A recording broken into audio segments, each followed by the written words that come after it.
Mateo capítulo 6, vamos a leer una vez más los versículos 25 al 34. Por tanto os digo, no os afanéis por vuestra vida, qué habéis de comer, qué habéis de beber, ni por vuestro cuerpo, qué habéis de vestir. ¿No es la vida más que el alimento y el cuerpo más que el vestido? Mirad las aves del cielo que no siembran, ni ciegan, ni recogen en graneros, y vuestro Padre Celestial las alimenta. ¿No valéis vosotros mucho más que ellas? ¿Y quién de vosotros podrá, por mucho que se afane, añadir a su estatura un codo? Y por el vestido, ¿por qué os afanáis? Considerad los lirios del campo, cómo crecen, no trabajan ni hilan, pero os digo que ni aun Salomón con toda su gloria se vistió así como uno de ellos. Y si la hierba del campo que hoy es y mañana se echa en el horno, Dios la viste así, ¿no hará mucho más a vosotros, hombres de poca fe?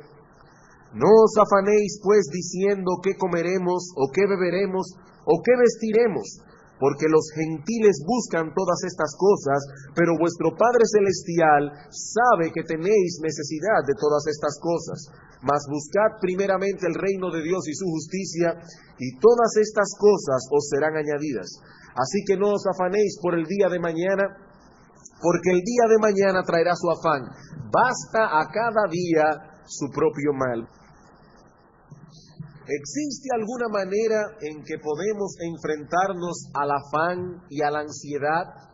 ¿Algún arma que podamos usar para defendernos de estos enemigos que nos paralizan y nos roban el gozo de nuestra salvación? Bueno, el Señor Jesucristo nos dice en este texto no solo que es posible vencer el afán y la ansiedad, sino que es un deber del cristiano luchar con todas las herramientas que Dios ha puesto a su alcance para no caer en las garras de este pecado. ¿Qué estoy diciendo? Que no solo es posible vencer el afán y la ansiedad, sino que es un deber del cristiano vencer el afán y la ansiedad. Hermanos, no nos cansaremos de repetir el hecho de que el afán es tan pecaminoso para el creyente como el pecado de la codicia. Debemos enfrentarnos al afán y a la ansiedad como nos enfrentamos a cualquier otro pecado, a cualquier otra tendencia pecaminosa de nuestra humanidad no glorificada. El pecado aún mora en nosotros y allí permanecerá hasta el día de nuestra glorificación, cuando nuestro Señor Jesucristo regrese en gloria. Como decía John Owen, solo nos libraremos de este cuerpo de muerte a través de la muerte del cuerpo.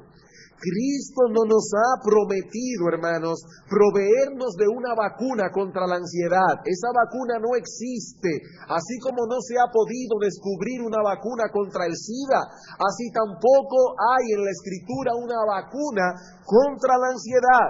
Ahora, lo que tenemos aquí en Mateo 6 no es un antídoto mágico, una fórmula secreta que nos asegurará una vida libre de preocupaciones. No, hermanos, tales remedios mágicos no existen.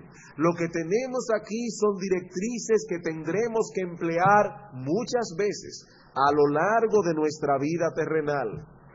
Quizás tengas que emplearlo mañana, pero eso no te asegura que el miércoles no tengas necesidad de emplearlo otra vez. Y tú crees que ya has tenido victoria y pudiste no caer en las garras del afán y la ansiedad. Y ahí está el viernes otra vez, otra cosa con la cual tenemos que luchar. Esa es la vida nuestra aquí en la tierra. Cristo dijo en una ocasión a sus discípulos, en el mundo tendréis aflicción. No en República Dominicana. Cristo dijo, en el mundo, no importa dónde vivas, tendréis aflicción.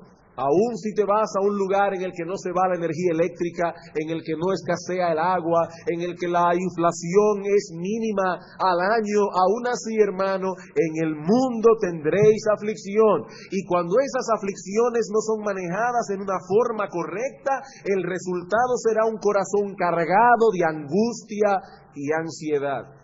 ¿Qué deben hacer los hijos de Dios para enfrentar ese problema? Esta mañana comenzamos a ver la respuesta de esta pregunta. En primer lugar, debemos pensar correctamente. Debemos tener una perspectiva correcta, una perspectiva teocéntrica de la vida. Y alguien puede decir que esto que he dicho ahora es una solución muy simple para un problema muy complicado.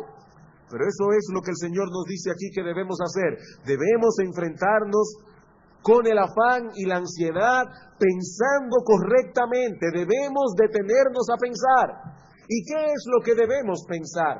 Bueno, por un lado debemos pensar en el valor de la vida que Dios nos ha dado. Cristo dice en el versículo 25 que es mayor, la vida o el alimento. Si Dios te dio la vida, ¿no te dará el alimento?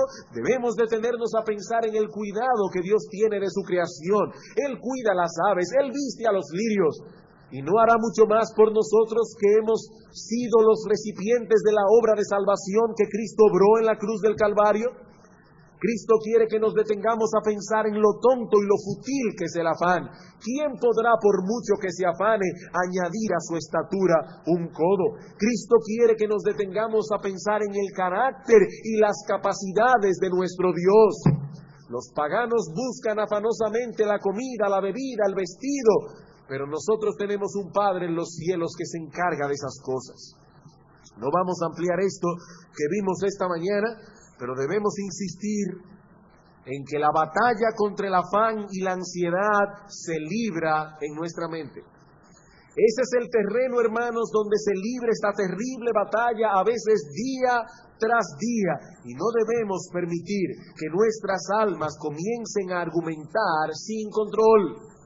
¿Y qué sucederá si ocurre esto? ¿Y qué sucederá si ocurre aquello? ¿Y si pierdo mi empleo mañana? ¿Y si mi hijo se enferma? Etcétera, etcétera. Alguien decía que una mente ansiosa es una mente muy fértil. Cuando uno está ansiosa se imagina todas las posibilidades de cosas terribles que podrían ocurrir. Una mente ansiosa es una mente fértil, pero para mal. Ahora bien, hermanos, yo no quisiera que nadie malentendiera este principio que dimos esta mañana. Aquí no estamos promoviendo la filosofía del pensamiento positivo. Hay algunas personas que nos dicen que si queremos librarnos del afán y la ansiedad, lo que tenemos que hacer es pensar positivamente. Todo estará bien, todo estará bien. Esto es mental, piensa positivo, no pienses en nada negativo. No, hermanos, muchas veces las cosas no nos salen bien.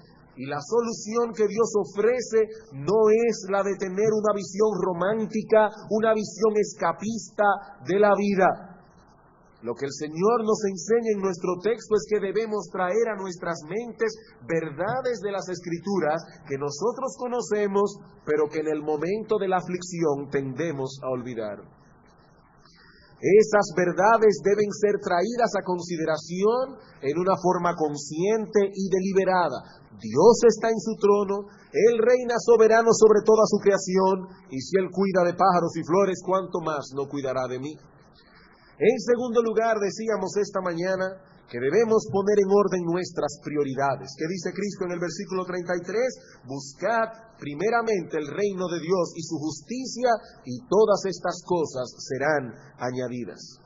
Como decíamos esta mañana, la raíz de la ansiedad no debemos buscarla únicamente en nuestra desconfianza en Dios, sino también en una sobrevaloración de las cosas de este mundo. Si no tenemos un sistema correcto de valores, no podremos luchar contra el afán y la ansiedad, no importa cuánto contemplemos a las aves de los cielos y a los lirios del campo. No olviden esto, hermanos, el hombre codicioso, el hombre que tiene un sistema de valores equivocado, será por necesidad un hombre ansioso. Pastor, ¿y cómo puedo yo saber si soy o no un hombre codicioso? Eso es un pecado muy sutil. Bueno, la codicia no es otra cosa que un deseo desmedido por tener más de lo que es necesario. ¿Qué es la codicia? Un deseo desmedido de tener más de lo que es necesario. En Hebreos capítulo 13, versículos 5 al 6 dice: sean vuestras costumbres sin avaricia, contentos con lo que tenéis ahora. Ahora, noten, hermanos, que el asunto que estamos planteando aquí no es que no debemos desear cosas. Los budistas nos dicen que la felicidad del hombre consiste en alcanzar tal nivel de espiritualidad en el que ya no se desea nada. Soy feliz porque no deseo nada. Pero eso no es lo que la Biblia enseña. Dios ha puesto en todos nosotros la capacidad de desear. Pero tan pronto ese deseo por lo que no tenemos genera descontento en nuestro corazón, ya se ha convertido en avaricia. Y la avaricia nunca camina sola, siempre viene acompañada del afán y la ansiedad. Ya lo hemos dicho antes, la codicia genera ansiedad y la ansiedad a su vez aumenta la codicia. ¿Qué debemos hacer? Tener una visión correcta de las cosas, no vivir mirando las cosas que se ven, sino las que no se ven, porque las cosas que se ven son temporales, pero las que no se ven son eternas. Hermanos, Moisés despreció las riquezas de Egipto porque tenía la mirada puesta en el galardón celestial. Solo podremos librarnos del afán y la ansiedad cuando pongamos en orden nuestras prioridades. ¿Y cuál ha de ser nuestra prioridad número uno? El avance del reino de Dios en este mundo y el conformarnos cada vez más al carácter santo de Dios. Hasta aquí lo que vimos esta mañana. Ahora bien, hay una promesa incluida en nuestro texto que no debemos pasar por alto y que no pudimos considerar esta mañana por causa del tiempo. Allí no solo se nos ordena algo, sino que también se nos promete algo. Cristo dice, buscad primeramente el reino de Dios y su justicia, y todas estas cosas os serán añadidas. ¿Qué cosas? Las cosas de las que ha venido hablando el Señor en el texto: la comida, la bebida, el vestido, todo aquello que es necesario para la preservación y protección de nuestra vida en este mundo. Es como si Dios condescendiera con nuestra debilidad y nos dijera: ocúpense en aquello que es importante, el avance de mi reino en este mundo y vuestra santidad, que yo me encargo del resto. Ocúpense ustedes en lo que deben ocuparse, yo me encargo del resto. Los gentiles se dedican a buscar con afán la comida, la bebida, el vestido, con tanto afán que relegan las cosas eternas a un segundo plano, a un plano muy secundario, si es que acaso le dan alguna importancia. Para ellos no hay nada más importante que ocuparse de sus necesidades. Pero Cristo nos dice aquí que esa no es la esencia de la vida. Eso es más bien lo que Dios nos da por añadidura. Ellos buscan eso como si toda su vida se circunscribiera a esas cosas, suplir mis necesidades. Cristo dice, no, eso es lo que Dios da por añadidura. Lo que Dios da por añadidura. En una ocasión Cristo dijo a sus discípulos: mirad y guardaos de toda avaricia, Lucas 12:15, porque la vida del hombre no consiste en la abundancia de los bienes que posee. En eso no es que consiste la vida del hombre. Hermanos, ¿saben lo que es nuestra vida? Cristo es nuestra vida. Cristo es nuestra vida, dice Pablo en Colosenses capítulo 3. Y precisamente porque Satanás sabe eso, tratará por todos los medios posibles de alejarnos de Cristo, quien es nuestra vida. ¿Y qué estrategia puede ser más efectiva para alejarnos de Cristo que apelar al cuidado que debemos tener por nuestra vida física, para llevarnos de ese modo a descuidar nuestra vida espiritual? Pastor, ¿está usted diciendo que debo yo descuidar mi vida física y vivir ahora para leer la Biblia y orar? ¿Que debo ocuparme únicamente en las cosas espirituales porque Dios se encargará de alimentarme y Dios se encargará de enviarme vestidos a mi casa? No, mi amigo, eso no es lo que quiero decir. Esto que estamos diciendo aquí no significa que voy a sentarme a esperar tranquilamente que Dios me alimente, que Dios me consiga vestidos. Pero ahora noten, sí significa que no sacrificaré el cuidado que debo tener por el avance de la obra de Dios y por el cuidado de mi propia alma, por estar ocupado más allá de lo que debo en suplir esas cosas. Yo no estoy diciendo que no debemos preocuparnos en esas cosas. ocuparnos en tales cosas. Estoy diciendo que no debo, hermanos, descuidar el avance del reino de Dios, descuidar mi propia alma por estar involucrado más allá de lo que debo en suplir esas cosas. Dios obra a través de medios, y uno de los medios que usa para suplir nuestras necesidades y las necesidades de nuestra familia es el trabajo diligente y responsable. Él nos ha provisto a todos nosotros de ciertas capacidades intelectuales, manuales, talentos, cosas que debemos emplear para nuestro sostén, para la preservación y protección de nuestra vida. La Biblia dice que el que no quiere trabajar, que tampoco coma, que tampoco coma. Pero una cosa es poner nuestras capacidades a funcionar con diligencia y responsabilidad, y otra muy distinta, permitir que nuestros trabajos nos alejen de Dios y de una vida justa. Mi prioridad es buscar primeramente el reino de Dios y su justicia. Esa ha de ser mi principal preocupación, y Dios se encargará de suplir para mis necesidades conforme a las riquezas de su gracia. Permítame ilustrar esto con un relato que encontramos en las Escrituras, la historia de Elías y la viuda de Sarepta en Sidón. Primera de Reyes, primer libro de Reyes, capítulo 17.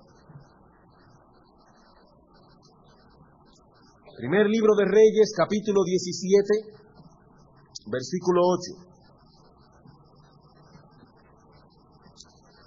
Vino luego a él palabra de Jehová diciendo a Elías: levántate, vete a Sarepta de Sidón y mora allí. He aquí yo he dado orden allí a una mujer viuda que te sustente. Entonces él se levantó y se fue a Sarepta.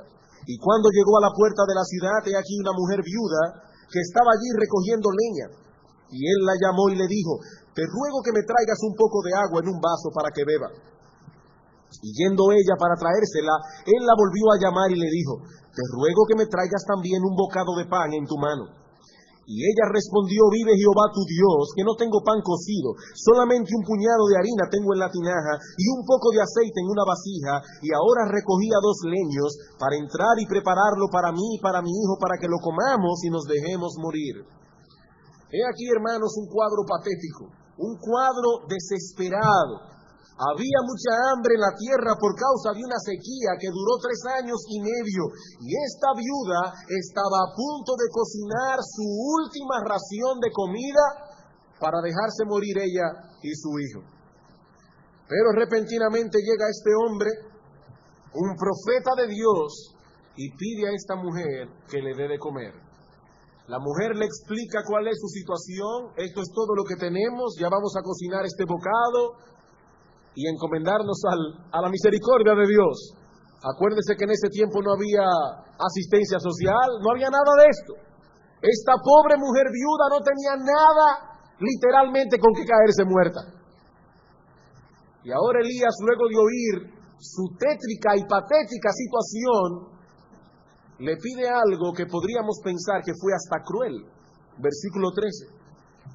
Elías le dijo: no tengas temor, ve y haz como has dicho, pero hazme a mí primero de ello una pequeña torta cocida debajo de la ceniza y tráemela, y después harás para ti y para tu hijo. Cuando uno lee esto rápidamente, uno dice: ¿qué fue lo que pasó allí? Esta mujer no tenía más que un bocado de pan para su hijo, para ella, y dejarse morir. Y Elías le dice: no, cocina para mí primero, y luego harás para ti y para tu hijo. Ahora bien, hermanos, eso no era lo que Dios había ordenado. En el versículo 9 dice: levántate, vete a Sarepta de Sidón y mora allí, porque he aquí yo he dado orden a una mujer viuda que te sustente. Ahora, eso no significa necesariamente que Dios había dado una orden directa a la viuda al respecto. Estoy de acuerdo con lo que Arthur Pink comenta al respecto. Dice él: más bien debemos entender estas palabras como significando que Dios en su consejo lo había designado así y lo efectuaría por su providencia. Noten que la viuda no sabía lo que iba a suceder. Eso fue lo mismo que pasó con los cuervos. En el versículo 4 dice, yo he mandado a los cuervos que te den allí de comer. Era por la providencia que Dios habría de hacer que tal cosa ocurriese. Ahora pongámonos por un momento en el lugar de esta viuda. Hermana, tú que tienes hijos, trata de situarte en la misma posición de esta mujer. No había comida en la tierra, eso era todo lo que esta viuda tenía para su hijo y para ella. Pero el que le pedía comida era un profeta del Señor. Él representaba el avance del reino de Dios, la propagación de la palabra de Dios. Alimentar al profeta primero era buscar primero el reino de Dios y su justicia. Esa era la situación. ¿Y qué le ofrece Elías a esta mujer a cambio? Dame la comida, que yo te voy a dar algo a cambio. ¿Qué le va a dar Elías a cambio? Versículo 14. Porque Jehová Dios de Israel ha dicho así, la harina de la tinaja no escaseará, ni el aceite de la vasija disminuirá, hasta el día en que Jehová haga llover sobre la faz de la tierra. He aquí, hermanos, un trato bien extraño. Elías le dice, dame tu última comida y yo te daré a cambio una promesa. Tu última comida a cambio de una promesa. Ahora, si esta mujer hubiese actuado pragmáticamente, si hubiese sido una mujer racionalista, mundana, una mujer que se guiaba por lo que veían sus ojos, ella no hubiese cambiado algo tangible, la comida, por algo intangible, una mera promesa. Se hubiese quedado con su comida, pero al comerla ya no hubiese tenido nada más. Pero ella buscó primeramente el reino de Dios y su justicia, y Dios le dio lo demás por añadidura. Versículo 15. Entonces ella fue e hizo como le dijo Elías, y comió él y ella y su casa muchos días, y la harina de la tinaja no escaseó, ni el aceite de la vasija menguó, conforme a la palabra que Jehová había dicho por medio de Elías. Ahora es posible, bueno, no es posible, es seguro, hermanos, seguramente nadie aquí pasará por una experiencia idéntica a la que pasó esta mujer. Pero créanme que día tras día tenemos que aplicar el principio que extraemos de este relato. Cuando hacemos nuestro presupuesto del mes y sentimos la tentación de no ofrendar, o de ofrendar menos de lo que debemos porque pensamos que el dinero no alcanzará, que no podremos hacer esto, que no podremos hacer aquello que habíamos planificado, ahí entra en juego el principio. Dios dice, no, dame a mí primero. El reino debe ir primero. Y yo te ofrezco a cambio una promesa. Todas las cosas os serán dadas por añadidura. Hermano, cuando tú tienes presiones económicas, ¿cuál es el área de tu presupuesto que tú tiendes a recortar? Cuando tienes apreturas económicas y tú calculas y no te da, y ya lo has sumado de todas las maneras habidas y por haber, de arriba abajo, de abajo arriba, por el medio, y no te da.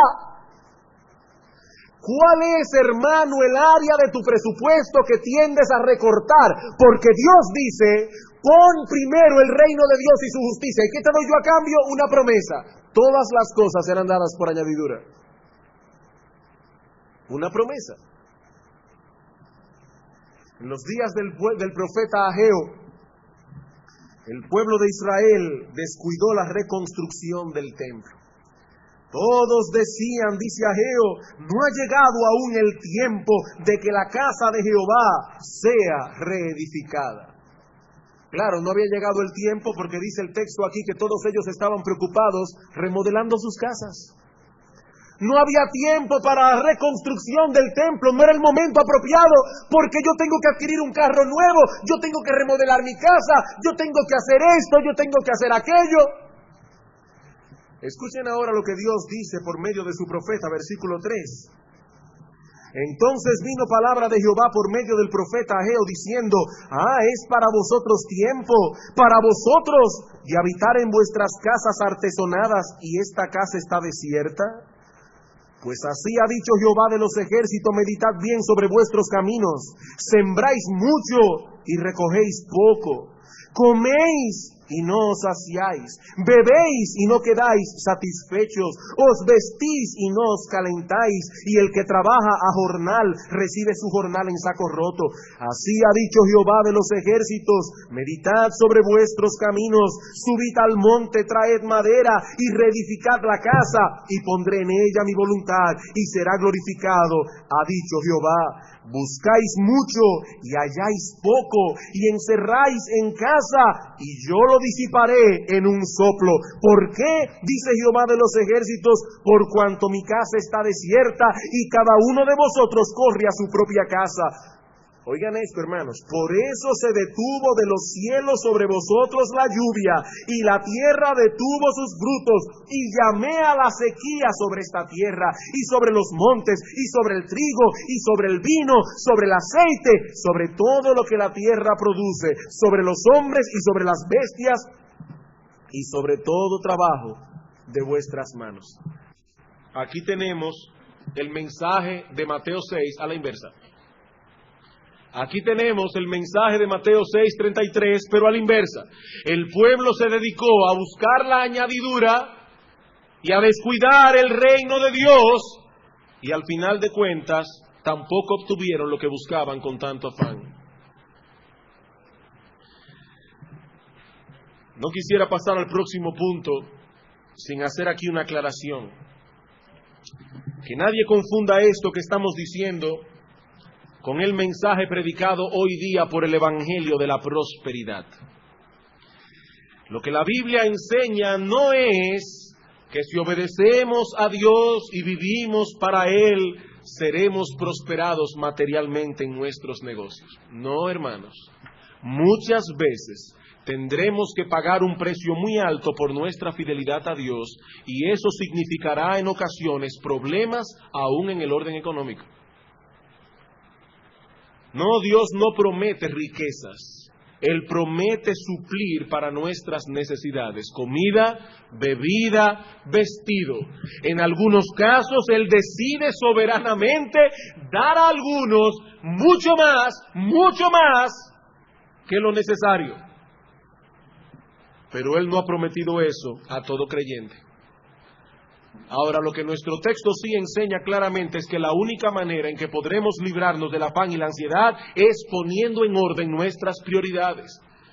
Pero conociendo nuestra debilidad y nuestra tendencia a preocuparnos por las cosas de este mundo, el Señor condesciende con nosotros y nos dice: ocúpate activamente en buscar el avance del reino de Dios, la propagación de mi nombre, tu crecimiento en gracia, y yo te prometo, hijo mío, encargarme de tus necesidades. ¿Cómo podemos librarnos del afán y la ansiedad? Hemos visto dos remedios. Debemos pensar correctamente, debemos poner en orden nuestras prioridades. Veamos ahora, en tercero y último lugar, debemos vivir un día a la vez. Debemos vivir un día a la vez. Mateo capítulo 6, versículo 34. Así que no os afanéis por el día de mañana, porque el día de mañana traerá su afán. Basta a cada día su propio mal.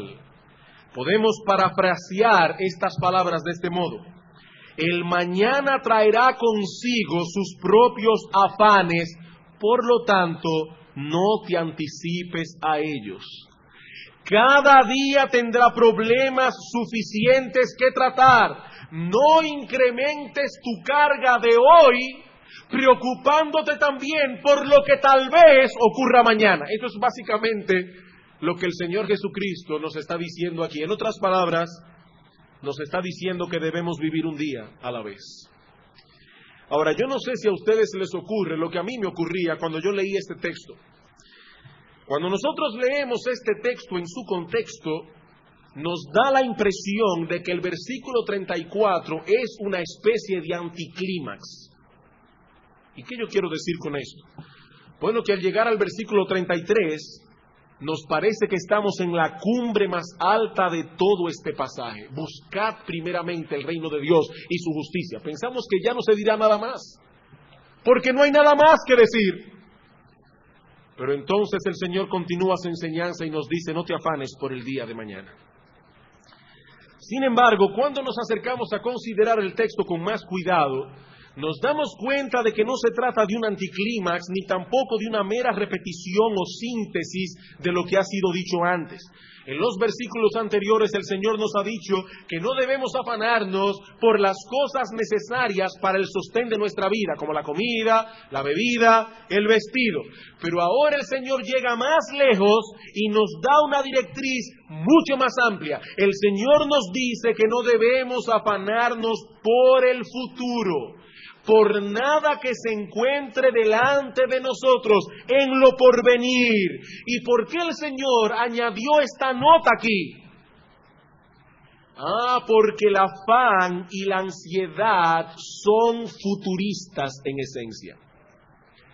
Porque la esencia del afán es futurista. Examina, hermano, las cosas que tienden a ponerte ansioso y te darás cuenta que se trata en su mayoría de cosas que están en el futuro.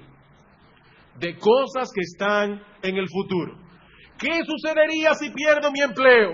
O si mi negocio va a la quiebra, o si pierdo a alguno de mis hijos, o si repentinamente llega a mi vida una enfermedad incurable.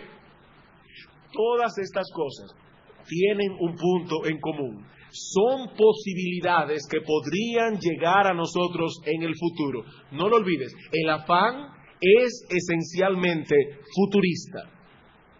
¿Y qué nos dice el Señor? Que no debemos afanarnos por esas cosas del futuro hoy. No debemos anticiparnos a los problemas. El día de mañana llegará con su carga de problemas particular, con su cuota específica de dificultades. Pero gloria al Señor, hermanos, eso llegará mañana, no hoy. Eso llegará mañana, no hoy. Cada día traerá su propio afán. ¿Por qué no debo afanarme por el mañana? Porque el mañana no ha llegado todavía. Pero no solo eso, el Señor dice finalmente: basta a cada día su propio mal. Suficiente tengo yo con los problemas de hoy para preocuparme por los que podrían llegar mañana.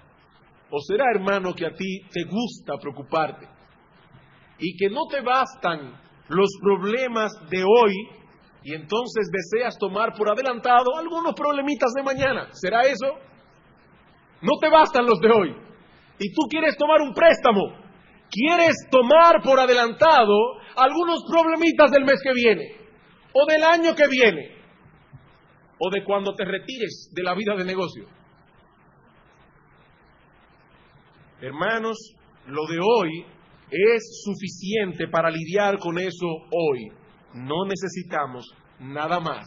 Dice Cristo: a cada día le basta. A cada día le es suficiente su propia cuota de dificultades. Ahora, eso no significa que no debemos hacer planes para el mañana. Eso no significa que no debemos adelantarnos a las dificultades que podríamos enfrentar mañana, haciendo, por supuesto, provisión para eso hoy. ¿No es incorrecto que un cristiano tenga un seguro de vida, por ejemplo? Si puede hacerlo. La Biblia dice que los padres atesoran para los hijos. En Proverbios se nos dice que debemos imitar a la hormiga. ¿Y qué hace la hormiga? Que guarda alimento en verano para que no le falte en invierno. El avisado, dice Proverbios, el hombre prudente ve el mal, se anticipa al mal y se aparta a tiempo. Pero ¿qué pasa con el hombre simple? El hombre simple solo percibe el problema cuando ya se le ha venido encima. No, hermanos, debemos ser previsores. Pero una cosa es hacer planes y provisión para el futuro, y otra muy distinta, permitir que los problemas que podrían venir en el futuro nos ahoguen en el presente.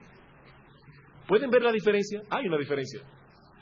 Una cosa es planificar y hacer provisión para el futuro, y otra muy distinta, permitir que los problemas que tal vez vendrán en el futuro nos ahoguen hoy. Cristo dice: no os afanéis por el día de mañana. No estéis en afanosa o en ansiosa inquietud por cosas que no han llegado aún. Hermanos amados, el afanarnos por el día de mañana acarrea una serie de dificultades. ¿Cuáles dificultades? Escuché esta semana una exposición interesante acerca de este tema. ¿Cómo nos afectan el afán por el mañana y la ansiedad y el afán por el mañana en relación con nosotros mismos, y aún cómo nos afecta eso en nuestra relación con otros? En cuanto a nosotros mismos, el afán por el mañana no nos permitirá, en primer lugar, apreciar las bendiciones presentes. El afán por el mañana no nos permitirá disfrutar, alabar a Dios, alegrarnos por las bendiciones presentes. El afán por el futuro, hermanos, nos roba el gozo que deberíamos tener por las bendiciones de hoy. ¿Puede una persona conjugar en su corazón el estar ansioso y al mismo tiempo contento por las bendiciones divinas? ¿Puede en un mismo corazón estar estas dos cosas al mismo tiempo? No, hermanos, eso no se puede. El afán no nos permite alabar a Dios por todas las cosas que Él nos da diariamente. Como tenemos la vista puesta en el futuro, no vemos nada en el presente, por lo cual dar gracias a Dios con sinceridad de corazón. Pero hay algo más. El afán por el futuro no solo nos ciega a las bendiciones presentes, sino que también nos incapacita para cumplir con nuestros deberes presentes. El afán por el mañana nos paraliza para cumplir nuestros deberes presentes. En Eclesiastés capítulo 9, versículo 10 dice: todo lo que te viniere a la mano para hacer, hazlo según tus fuerzas. Emplea todas tus fuerzas en eso. Pero ¿saben lo que hace la ansiedad? Que nos divide. De hecho, es interesante que la palabra ansiedad que usa el Señor en Mateo capítulo 6 viene de una raíz que significa dividir. Dividir. La ansiedad divide nuestra mente, la ansiedad divide nuestro corazón, no nos permite dedicar todas nuestras energías a una sola cosa. El hombre ansioso es un hombre de corazón dividido. Por eso alguien dijo en una ocasión que un hombre ansioso es la mitad de un hombre. Un hombre ansioso no es un hombre entero. Es la mitad de un hombre. Ese hombre está trabajando a un 50% de su capacidad y aún menos. Y otro hombre de Dios declaró: el afanarnos por el mañana no eliminará los problemas de mañana, pero sí eliminará las fuerzas y el consuelo de hoy. Ah, cuánta sabiduría en tan pocas palabras.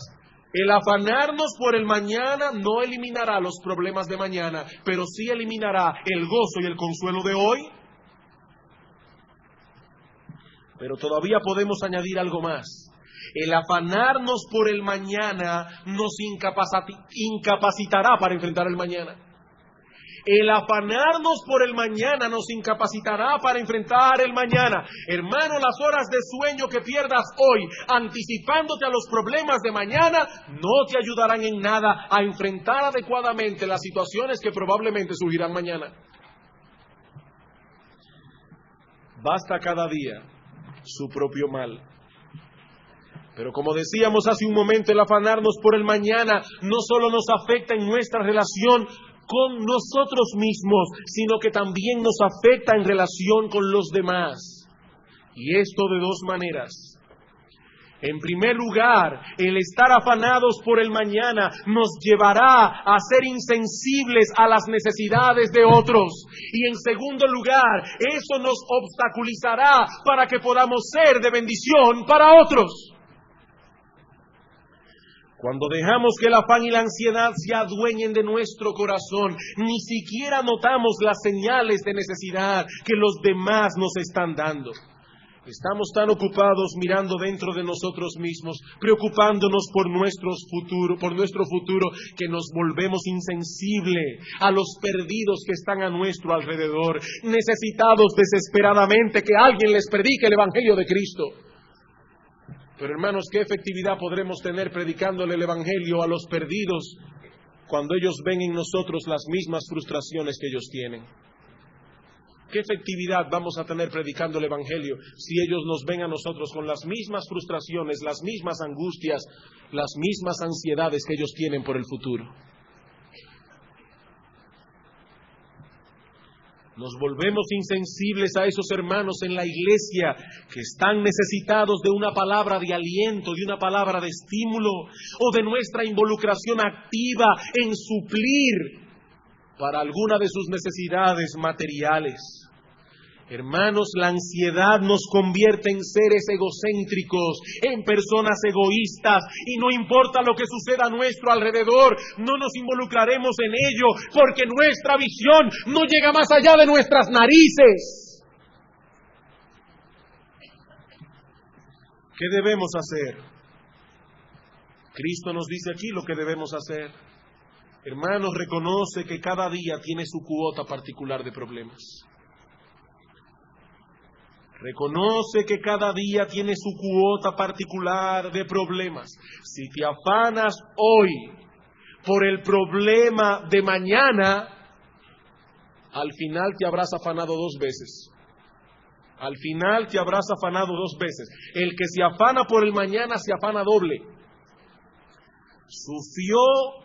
Sufrió por el problema hoy, pero ese sufrimiento no impedirá que el problema llegue mañana y lo volverá a sufrir otra vez. El que se afana por el mañana sufre doble. Hermano, reconoce que cada día tiene su cuota particular de problemas. Pero hay algo más glorioso. Reconoce también que cada día traerá consigo la cuota necesaria de gracia para soportar los problemas y presiones de cada día.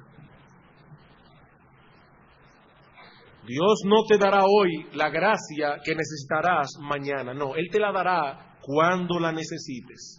Así como Dios nos da el pan de cada día, Él también nos concede la gracia de cada día. ¿Y sabes por qué Dios lo hace así?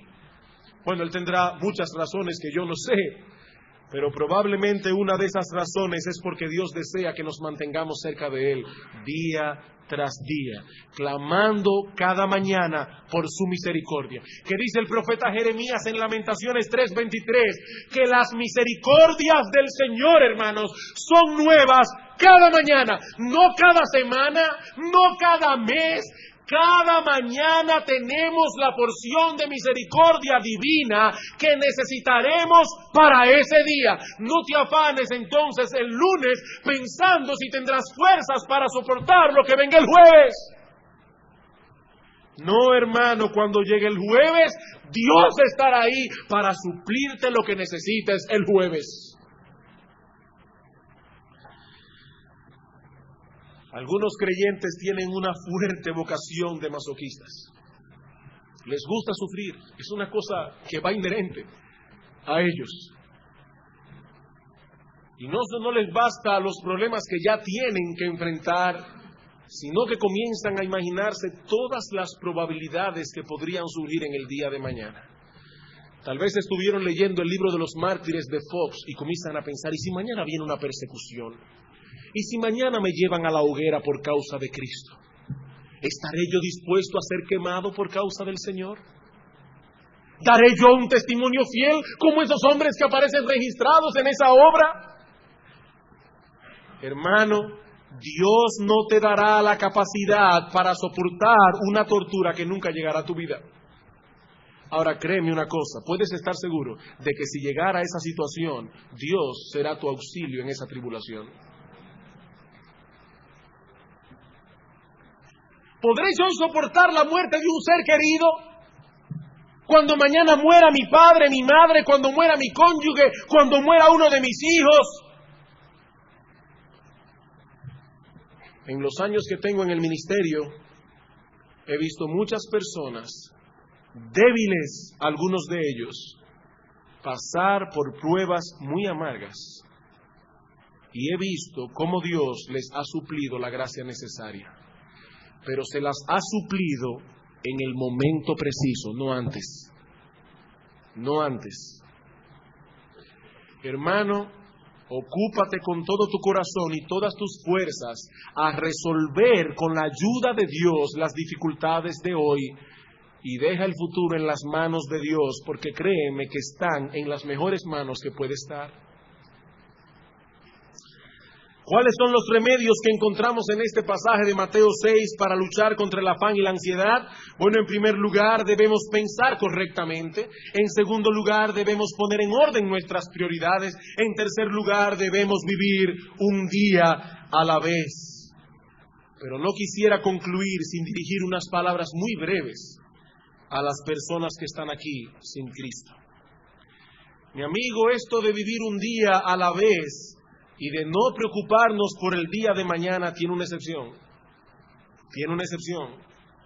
Hay algo por lo que sí debemos estar terriblemente ansiosos. Hay algo por lo que sí debemos estar terriblemente ansiosos. Si aún no hemos venido a Dios clamando porque tenga misericordia de nosotros y perdone nuestros pecados, debemos esperar con angustia y ansiedad el juicio venidero y la perspectiva de pasar toda una eternidad en condenación.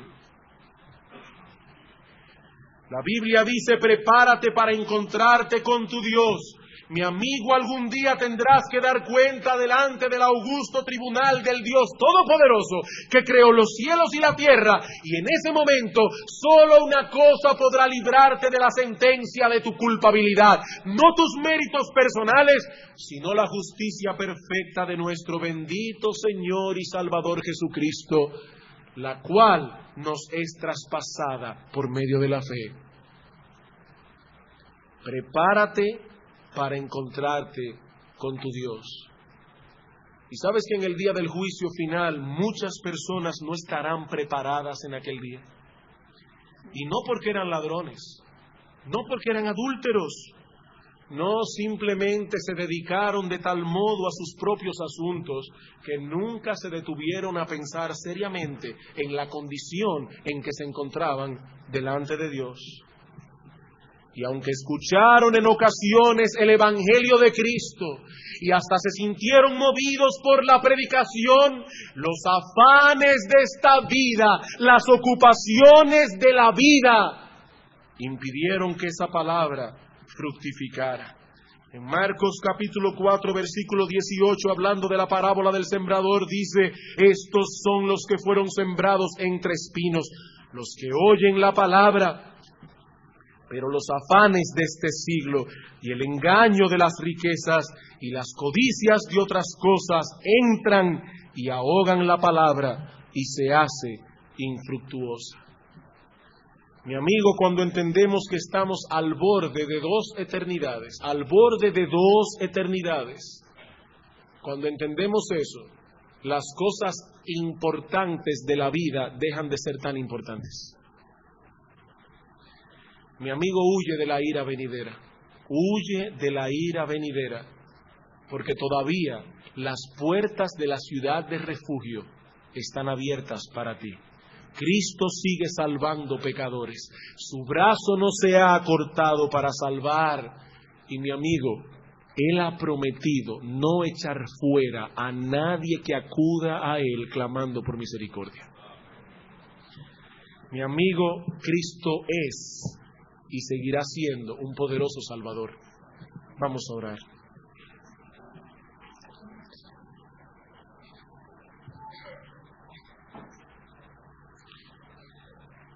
al escuchar estas cosas, oh Padre bueno, nuestras conciencias nos acusan, porque muchas veces hemos permitido que los afanes de esta vida